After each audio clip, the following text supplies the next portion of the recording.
It is finally here. Bonaparte overruns Piedmont, the newest game in the library of Napoleonic Battle series from Operational Studies Group OSG. This covers, well, this is the War of the First Coalition Part 1, so we're talking about a younger Napoleon and the French army in Italy against the Austrians. 11th of April to the 21st of April, 1796. This is a really, I've been eagerly awaiting this because one of my goals is to play through every Library of Napoleonic Battle game in chronological order, which I know is a big test. Thankfully, I've already knocked out Leipzig, and I've knocked out some of the other ones from the later 1813 campaign. So eventually, hopefully, maybe by the time I'm dead, there'll be playthroughs of every single campaign in this series. That's the goal. It's nice to dream. So Bonaparte overruns Piedmont. This is a companion volume to last year's release from OSG, which was Bonaparte in the Quadrilateral, which is the second half of the War of the First Coalition. And this is, let's take a look at what's inside here very quickly. And I will tell you some of the reasons I'm very excited for what's in this box.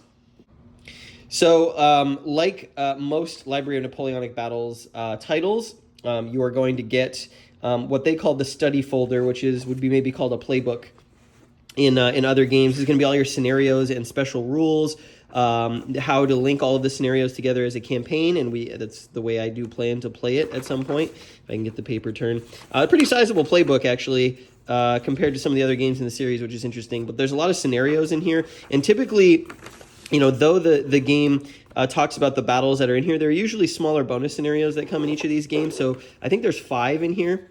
Let's take a look. There's also some optional rules here. There's a house rule about commanders who are out of initiative being able to move 1 hex if they're within a certain proximity to enemies. So we've got the victory conditions. These are pretty standard for every game. Not going to be too much different. The Battle of Montenotte, which is on the box. That's the first one here. And then these pages are very hard to turn. One-handed. Okay.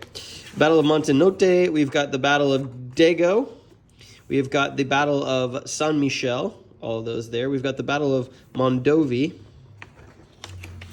And then we've got the Battle of Seva, which is going to be the Pedagera Pass, April 16th, 1796. So obviously that's not listed on the box, but that's a little bonus scenario in there for you, which is cool. We've got the campaign game, so rules about how to link all of those scenarios together if you want to play the full 10 days back to back. That is what I did with Leipzig, and it's actually usually pretty easy. There's not too much of a... it looks like there's some special rules here about what day you're on and what die roll you do and where you start the scenario. And then there's a bunch of historical notes. So the scenarios are 12 pages, special rules 12 pages, and then we've got another huge... sequence of historical notes, some of the copies of the game charts, design notes. Can't wait to read this. I am mostly interested in the early Napoleonic era when it comes to Napoleonic history, so this and Piedmont the Quadrilateral are a very nice interest to me. I do notice that the playbook here, the study folder, has a nice color image on the front. That's a little bit different. We've got the 7.35 series rules. These have come in the last couple of releases from OSG. Not too much different between versions, but they are... pretty standard rules, a little bit of color in there. All right, then we've got Charlie Kibler's Amazing Maps. And I was looking through this a little bit earlier, and it looks like this game has 3 maps that can all connect. So if you wanted to set this up east to west, you get a really long map. I guess if you're playing the campaign, you could do that. I'm going to see if it'll fit on this table. But I just wanted to show you, again, if you've seen any of my other videos or seen my playthroughs, I love the style. I love the color palette used. I love the texture of the paper. Just always really quality maps. Definitely the star of the show for this series, what really got me interested in checking it out. So we've got an east, center, and west map, and I will get to those in a second. We've got 1 sheet of counters, so this is a fairly accessible box, and the one thing I noticed immediately about this having only 1 sheet of counters is that actually most of these are markers, very low unit counts in this game.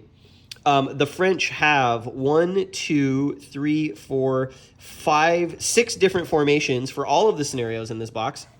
The Austrians, 1, 2, 3 formations for all the scenarios in this box. So we're not looking at a massive number of counters for any of these scenarios. These are going to be small engagements, as you would expect from the early days, the late 1700s.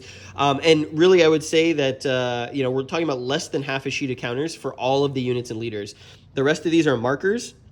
And that makes me very excited because we're talking about so few units and such a large playable map space that we're really, what I'm expecting is a lot of maneuver opportunities. Very excited to see what kind of how these battles and these scenarios display sort of the maneuver, the ability of maneuver to outflank, to outposition, to do some marches, because there's a huge square footage to this game if you put all the maps together. Now, you're not going to play all 3 maps with every scenario. For example, here, Saint Michel and Mondovi only on the west map, but this is maybe the fewest units I have seen in one of these games yet compared to the size of the number of maps. So that excites me a lot because my favorite part about the series is not necessarily the combat system or the grinding battles, but really the maneuver and how the orders work and all of that. And then we've got like the huge stack of material that comes in one of these boxes, one of these games. Let's see if I can get it all out of here. So we've got turn record tracks for all of the scenarios. They look to be usually one-day scenarios. That's the approach to battle scenario for Montenotte. Here's the Montenotte full scenario. So it looks like a 2-day scenario starting here at 7 a.m. That's the day of battle, but you can play it all the way through to 3 p.m. the next day. We have got the Battle of Dago. Again, looks like a possible you could play the day of battle scenario if it's just the day, or you can play the maneuver up to the battle. I like to usually play the approach to battle scenarios because, again, I like the maneuver aspect of this system. I like the decision making that goes into, okay, if my column starts marching at 10 a.m., realistically, they're not going to make it till about 6 p.m. Where do I want them to be at the start of the day of battle? And you have some opportunities for making different decisions than they did historically, which is cool. Here's the Pedagera Pass, Battle of Cava. This one looks like it is, again, a day of battle, and this is a lull day. So some of these have lull days, which was where there's no activity. This is interesting. So day of battle, again, a one-day scenario. We have Saint Michel. This looks like a lull day, and then possibly the day of battle here. Yeah, day of battle starts at the end of this day. So we're talking about one-day scenarios. These are not going to take a ton of time to play. They should be pretty quick. Here's Mondovi. Oops, and then under that, if I can get, everything is so well collated. Good job collating, OSG. There we go. Okay, so we got some setup charts. These are sort of the newer format setup charts for the armies. You're looking at the different formations, what scenario you're playing, what hex they set up in. These are color. These are really nice. A lot of the time in the past, these would be like a single color with just black text. So this makes it a little bit easier to see what's going on. This looks like the army of Italy, of France. Here we have got the looks like the setups for the Austrians. Yeah, so you can see it's interesting that they did colors here and not here. It's an interesting choice. We have got more setup here. This is the Piedmontese, so we're looking at local Italians, local Piedmontese, set up there in purple. And these are all single-sided, by the way. And then your typical standard casualty records tracks that talks about corps and division demoralization levels, a combat results table on there. These are one-sided, one for each side, right, because you've got different formations. We've got your standard combat tables and combat results. We've got the holding boxes for reorganizing and defeated units. We've got weather tables for each of the scenarios. Looks like we've got fog, fair, rain, and mud possible. I like that they added the little historical, the average low and average high temp. So it's a pretty chilly, a little bit chilly. And then the weather effects about what happens.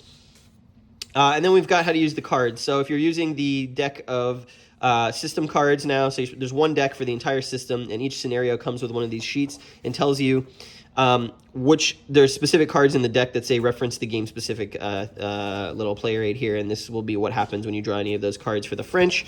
And then we've got one in here for the Austrians as well. I like the illustrations. Here's the rules about using the cards, how you use them. I'm not the biggest fan of the cards, but I do like some of the effects that they can do, and I think when I play solo I will use the cards again just to change it up a little bit. And then we've got a fold-out, like you would have seen. This is going to be the combat table, the terrain effects chart. There's actually two TECs. One, everything is sliding. Sorry about that. It's hard to do one-handed. Got the terrain effects chart for combat. We've got the terrain effects chart for movement, and then all of the other tables you might need for specific situations, road march and line of sight and leader capture and, all of that stuff, cavalry charge, stuff like that. There's usually one of these in every game. We have a sequence of play. Again, this is the same as been in other games. We've got Bonaparte, Overruns, Piedmont, an update. So typically there are some minor tweaks between when they print the game and then they do some additional testing or research. Not the biggest fan of that. I wish they would kind of complete that before they release the games, but I think they're trying to get them all out. All of this is pretty minor. It's like this unit actually starts in a different hex, or they arrive on a different turn. Not too bad. This is the little inspection slip. Why the paper they use is like ice. Why can't I move anything today? Here's the victory worksheet, and on the back, yeah, so victory worksheet, how you can calculate your VPs for each of the scenarios.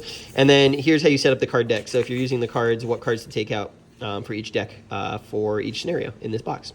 So there you go. I am very excited to play this. Bonaparte Overruns Piedmont. I hope later this year to start with the 1793 battle Flourish that came in Napoleon's last gamble. That's a 1793 battle, and then we would go immediately into this and Bonaparte in the quadrilateral, which looks like they would both be a ton of fun to play, and I hope to get there. If you're looking at OSG, this looks like a box, or this system, Library of Napoleonic Battles, this looks like a box. It might be a really good starter box. We're trying to learn the system given the low unit density and the number of scenarios and the content you get. Before I go, let's take a look at the maps, and then I'll send you on your way. Okay, well, here you go. From one end to the other. I don't have a big enough, long enough table, but this is essentially what the map would look like if you laid it out end to end. You're going to probably need 3 tables for this, or maybe 2 large tables, but there's only 1 hex of overlap between each of the center and left and right maps. So we're talking about a very large geographic area, and I'm going to find a way to get this set up in its entirety because I want to play with it this way. It would look awesome. But there you go. If you want to connect them all together, you're looking at a very long, narrow table to get this all going. Anyways, thanks for watching.